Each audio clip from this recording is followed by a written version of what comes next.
দেবদা next, yes, দেবদা next movie, big মুভির অফিসিয়াল ধামাকেদার এক্সক্লুসিভ আপডেট দিতে চলেছি। হ্যাঁ, এক্সক্লুসিভ আপডেটটা দিয়েছে আনন্দবাজার অনলাইন, যে কারণেই অফিসিয়াল এই বিষয়টা বলতে পারছি। তবে অফিসিয়ালের জন্য তো তোমরা একটা অফিসিয়াল খবরও পেতে চলেছো, তাই না?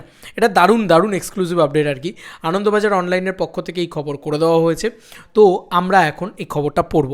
আমি তখনই এটা নিয়ে প্রশ্ন তুলেছিলাম যে একজন না আসতে পারলে আরেকজন কী করে আসবে। তো এখন আমরা পড়ি পুরো বিষয়টা।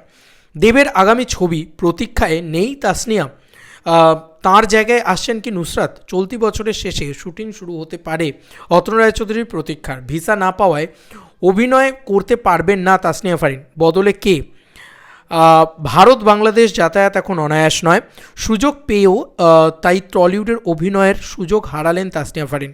অতনু রায়চৌধুরীর আগামী ছবি প্রতীক্ষায় দেবের বিপরীতে অভিনয়ের কথা ছিল তাঁর। ওপার বাংলার অস্থির পরিস্থিতির কারণে ওয়ার্কশপ শুটিং যোগ দিতে পারবেন না তিনি। এই খবর প্রথম জানায় আনন্দবাজার অনলাইন। সেই সময়ে আনন্দবাজার অনলাইন যোগাযোগ করেছিল ছবির প্রযোজকের সঙ্গে। তিনি জানিয়েছিলেন নতুন নায়িকার খোঁজ চলছে। এবার সেই বিষয়ে নতুন চর্চা শোনা যাচ্ছে। শূন্যস্থান পূরণ করতে প্রযোজক পরিচালক নাকি নুসরাত ফারিয়ার কথা ভাবছেন। বাংলাদেশের পাশাপাশি নুসরাত টলিউডের একাধিক ছবিতে অভিনয় করেছেন। তালিকায় হিরো 420, বাদশা দ্য ডন, বস 2, বিবাহ অভিযান, ইন্সপেক্টর নটিকের মতো ছবি। তাই তিনি তাসনিয়ার জায়গায় আসছেন এই গুঞ্জন ছড়াতেই খুশি তাঁর এপার বাংলার অনুরাগীরা। খবরের সত্যতা জানতে এবারেও আনন্দবাজার অনলাইন যোগাযোগ করেছিল অতনুর সঙ্গে। কি বলছেন তিনি? প্রযোজকের যুক্তি, তাসনিয়ার মতো নুসরত বাংলাদেশের অভিনেত্রী, প্রথমজন ভিসার কারণে আসতে না পারলে দ্বিতীয় জনেও তো একই সমস্যা, তিনি বা কী করে আসবেন? ফলে বাংলাদেশের কোনো নায়িকাকে তাই ছবির জন্য বাছছেন না তাঁরা। অতনু জানিয়েছেন আপাতত তাঁরা কলকাতার কোনো নায়িকার প্রতীক্ষাতেই রয়েছেন। এই বিষয়টা খুব সুন্দর। হাসান আমাকে পাঠালো পুরো বিষয়টা, নাহলে হয়তো আমার কাছে এত তাড়াতাড়ি এসে পৌঁছাতো না পুরো বিষয়টা। থ্যাঙ্কস টু হাসান পুরো আপডেটটা দেওয়ার জন্য। এবং কেন আমি বললাম দেবদাস বিগি, এই বিষয়টা হচ্ছে দেবদাস নেক্সট বিগেস্ট মুভি। হয়তো এটা 2025 সালের highest grosser of the year হতে চলেছে। এটা তো আমরা সবাই জানি, মানে যে বছরই অভিজিৎ সেন আছে সেই বছরই highest grosser of the year Abhijit Sen মারে। তো মানে প্রধানও হিউজ একটা কালেকশন করে। এবং আজকে যদি প্রজাপতির কথা বলিও তো অল টাইম ব্লকবাস্টার হয়ে গেছে, ইন্ডাস্ট্রি হিট হয়ে গেছিলো আর কি। টনিকও হাইস্ট গ্রসার ছিল আর কি, খুব ভালো একটা বক্স অফিস কালেকশন করেছিল সেই বছর। তো টনিক, প্রজাপতি, প্রধান হ্যাট্রিক ব্লকবাস্টার দেওয়ার পরে ফোর্থ ফিল্মটা আসছে, তো guarantee it's a biggest blockbuster. এবং দেবদাস নেক্সট। নুসরাত ফারিয়া হবে না, এটা আমি আগেই বলেছিলাম, তখনই বলেছিলাম ভিডিওতে, যে দুজনেই তো আসছে বাংলাদেশ থেকে, হবে এটা কী করে রে ভাই? যুক্তিযুক্তভাবেই লাগছে না ব্যাপারটা। তাসনিয়া ফারিন যদি না আসতে পারে বাংলাদেশ থেকে, কেউই আসতে পারবে না। তো এখন কোথাও গিয়ে কলকাতার কোনো অভিনেত্রীকে ভাবা হচ্ছে।